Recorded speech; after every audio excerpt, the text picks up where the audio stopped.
My dear parents, good afternoon.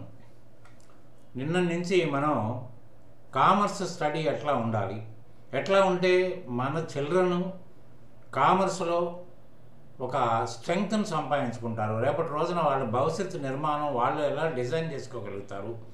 తర్వాత ఏంటంటే ఇవాళ స్పెషల్గా దీనికి చెప్పాల్సిన అవసరం ఏమొచ్చింది అంటే, ఇవాళ మన పుస్తకాలు ఎక్కడా కూడా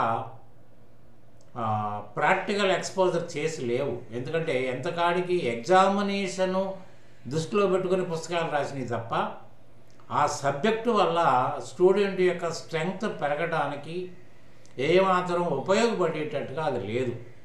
కాబట్టి ఇవాళ మనం మరి అది దానివల్ల స్ట్రెంగ్త్ పెరగకపోతే చదివి ఉపయోగం ఏంటి అంటే, ఇవాళ మనం ఏదన్నా డబ్బు పెట్టి వస్తువు కొనుక్కున్నప్పుడు ఆ వస్తువు నుంచి ఒక లాభాన్ని ఆశిస్తాం, ఒక ఉపయోగాన్ని ఆశిస్తాం.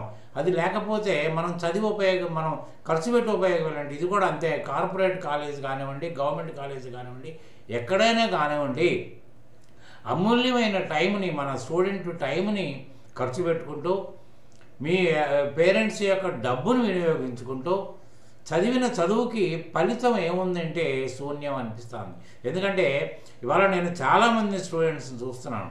ఇవాళ కొత్తగా ఒక స్టూడెంట్ వచ్చాడు, నాకు అన్నీ వచ్చండి, అడ్జస్ట్మెంట్స్ రావట్లేదు, మరి నాకు అడ్జస్ట్మెంట్స్ నేర్పుతారు అంటే, పర్వాలేదమ్మా అన్నీ నేర్పుతాను అని చెప్పి ఒక 10 డిఫరెంట్ అంటే సింపుల్గా ఉండే ఎంట్రీసే, ఎందుకంటే పెద్ద కష్టపడాల్సిన అవసరం లేదని ఎంట్రీస్ ఇస్తే ఆ అబ్బాయి సగం తప్పులు చేశాడు. ఇదేంటి బాబు, నువ్వు అడ్జస్ట్మెంట్ ఎంట్రీసే కావాలన్నావు, మరి ఇవేంటంటే ఇవాళ మా పుస్తకాల్లో ఇటువంటి ఎంట్రీస్ మాకు ఎప్పుడూ తారసపడలేదండి, మామూలుగా ఇంత డెప్త్ మాకు అసలు అవసరం లేదనుకున్నాము. తర్వాత ఇంకోటి ఏంటంటే మార్కుల్లో కూడా ఒక 2 మార్కులే దానికి కేటాయించడం వల్ల మేము దానికి ప్రిఫరెన్స్ ఇవ్వలేకపోయాము, కేవలం టైం మిగిలితే తప్ప ఆ క్వశ్చన్ మేము అటెంప్ట్ చేయలేదని అన్నారు. అది మనకున్న ప్రారంభం. ఎందుకంటే ఏదైతే అకౌంటెంట్గా ఒక రూపాన్ని ఇచ్చి శక్తి ఏదైతే ఏ చాప్టర్కి అయితే ఉందో ఆ చాప్టర్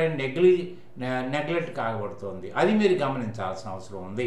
ఎందుకంటే మరి తెలియక చెప్పట్లేదా, తెలిసి చెప్పట్లేదా అనేది $100 క్వశ్చన్ అయిపోయింది. అసలు ఈ అకౌంటింగ్ స్టడీ ఎందుకు, దేనికోసం ఈ అకౌంటింగ్ స్టడీ చేయాలి? ఎందుకంటే అకౌంటెంట్కు ఉన్న అదృష్టం ప్రపంచంలో ఎవరికి దొరకదండి. ఒక మంచి హోదా గల job, independent job, self employment create చేయగలిగిన జాబ్ ఇది ఒకటి మాత్రమే అని మాత్రం ఖచ్చితంగా నేను చెప్పగలుగుతాను. అసలు అకౌంటింగ్ స్టడీ ఎందుకు, ఇది ఎవరికి అవసరం అంటే, మనం ముఖ్యంగా కొంచెం ముందుకు పోయి మనం చెప్పాల్సింది ఏంటంటే, అకౌంటెన్సీ అనేది పిల్లగాడికి ఊహ తెలిసినప్పటి నుంచి, అంటే ఊహ తెలిసడం అంటే ఒక రూపాయిని చేతికిచ్చి ఐడెంటిఫై చేయమన్నప్పుడు ఇది రూపాయి అని చెప్తే, అంటే ఆ అబ్బాయికి దాన్ని చూసి ఐడెంటిఫై చేయగలిగిన శక్తి వచ్చినట్టు లెక్క.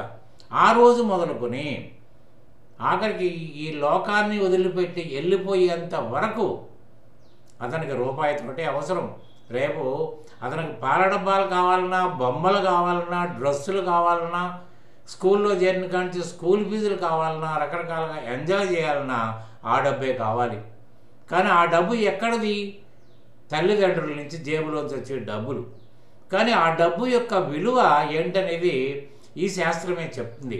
అసలు డబ్బు ఎలా సంపాదిస్తాడు, పేరెంట్స్ ఎలా సంపాదిస్తారు, దాన్ని ఏ విధంగా వినియోగిస్తే ఆ సంపాదనకి విలువ పెరుగుద్ది, ఏ విధంగా ఉపయోగించకపోతే ఆ సంపాదన మనల్ని రోడ్డు మీద గీడ్చేస్తుంది అనేది దీని యొక్క ఈ యొక్క సబ్జెక్ట్ యొక్క సారాంశం.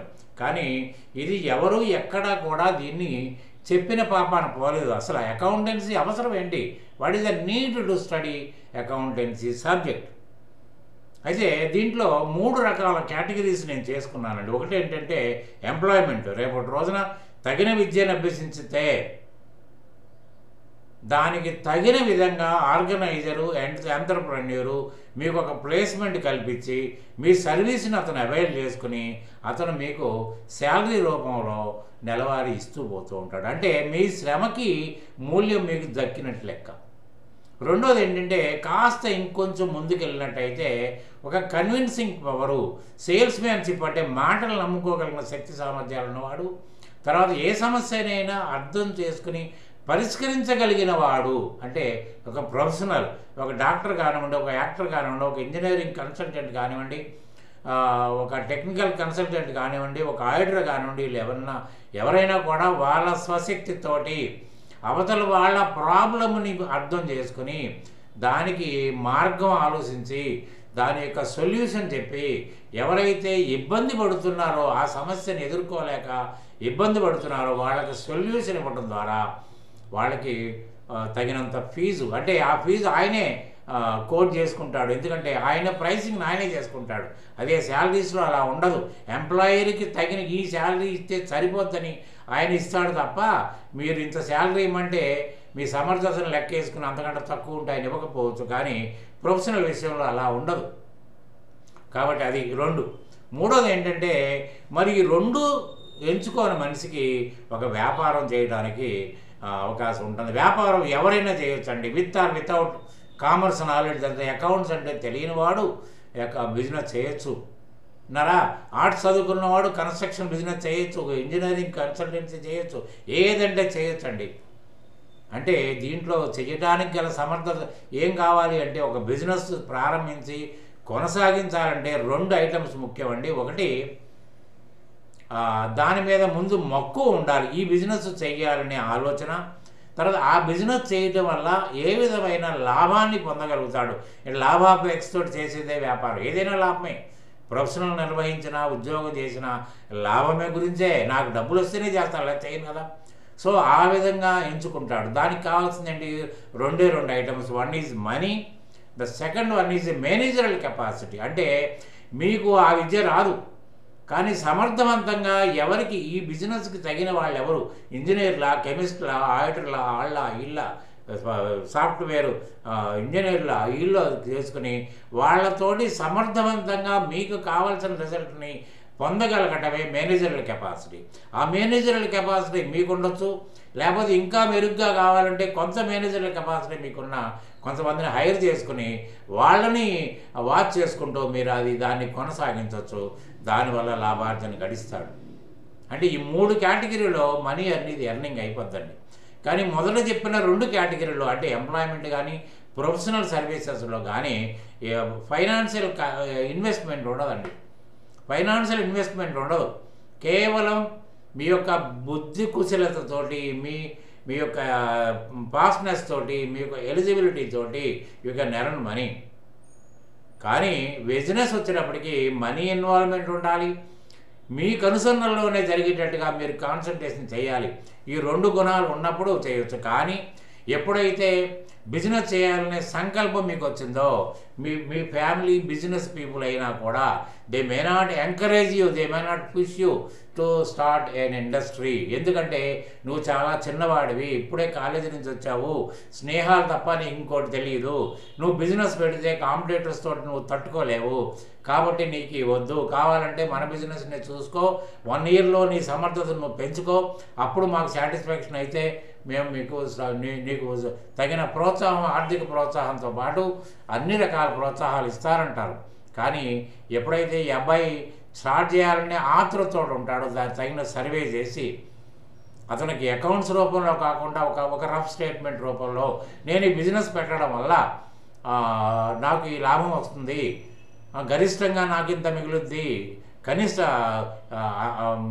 నెట్ ఇంత మిగులుద్ది, కాబట్టి నేను ఈ బిజినెస్ చేస్తాను, నాకు కావాలని పట్టుబడితే ఇతను కన్విన్సింగ్ చూసి పేరెంట్స్ ఒప్పుకోవచ్చు, దానికి తగిన పెట్టుబడులు కూడా పేరెంట్స్ ఇవ్వచ్చు. దాంతో బిజినెస్ స్టార్ట్ చేస్తాడు. ఎప్పుడైతే స్టార్ట్ చేశాడో అతనికి 2 పాయింట్స్ ముందుకు వచ్చి నిలబడతాయి. ఒకటి ఏంటంటే నేను కష్టపడి అమ్మా నాన్నను ఒప్పించి వాళ్ళ దగ్గర నుంచి పెట్టుబడి తెచ్చుకోగలిగాను.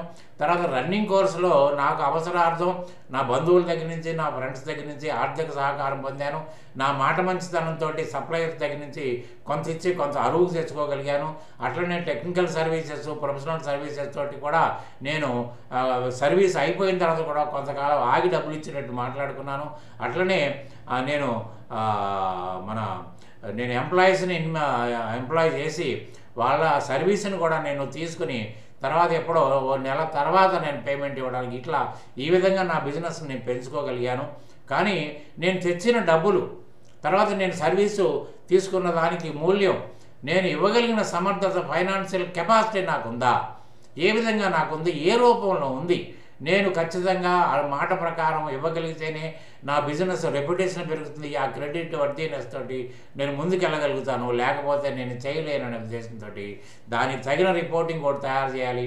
దాన్నే బ్యాలెన్స్ షీట్ అంటారు. బ్యాలెన్స్ షీట్ అంటే బ్యాలెన్స్ అంటే మన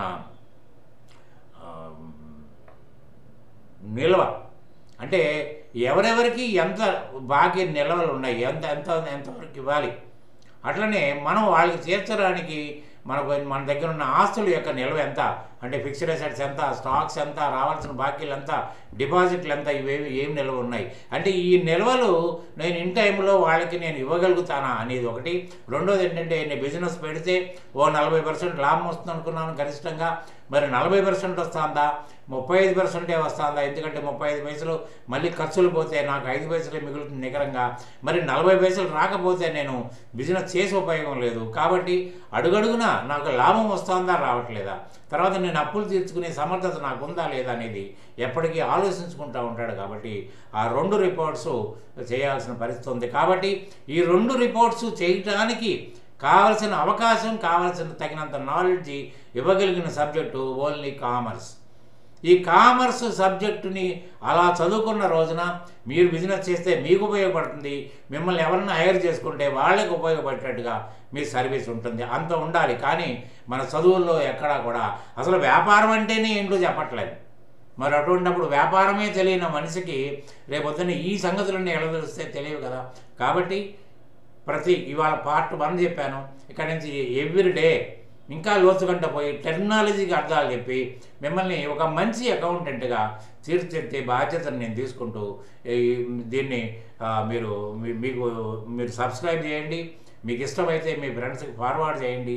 మీ ఎంకరేజ్మెంట్ వల్ల నేను రోజు మంచి మంచి వీడియోస్ చేసి మీ ముందు ప్రజెంట్ చేయగలుగుతానని నమ్ముకుంటూ I'm taking leave from this very video.